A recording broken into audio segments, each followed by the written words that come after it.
mu gihugu cyera, umva inkuru y'ibyiza ko Yesu avutse. Ku musozi nijoro umva amajwi menshi, ingabo zo mu ijuru zishima ziti Nowe, Nowe, Nowe, Nowe, havutse umwami w'Isirayeli.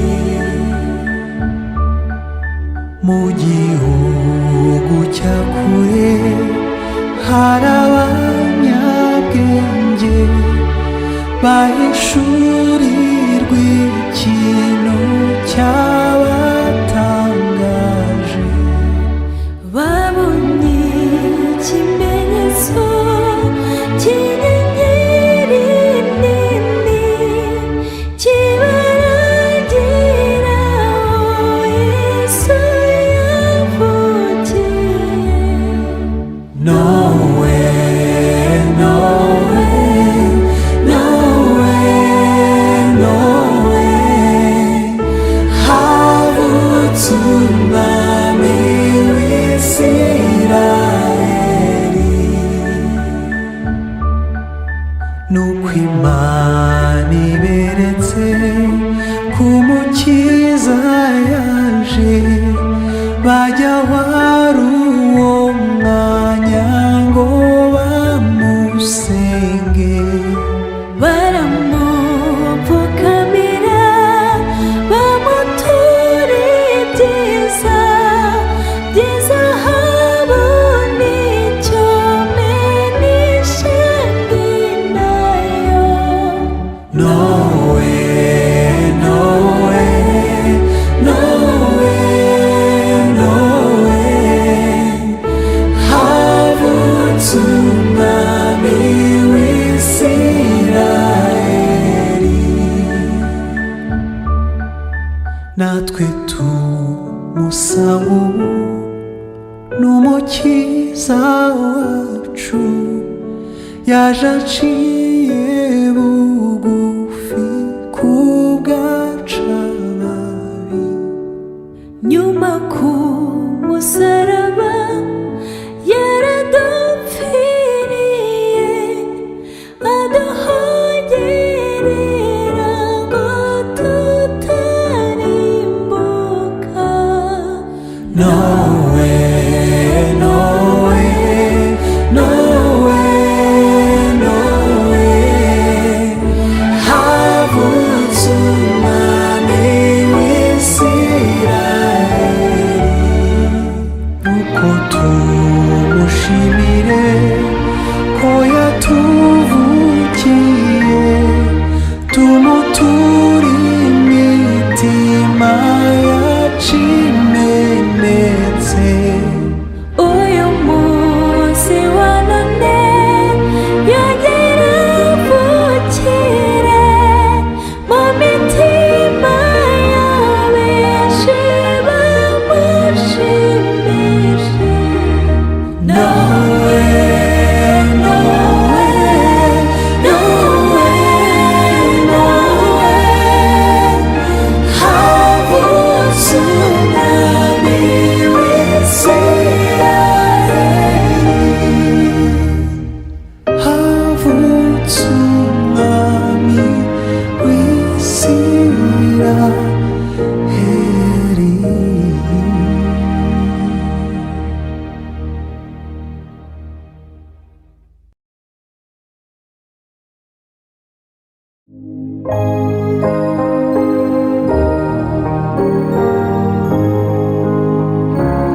twishima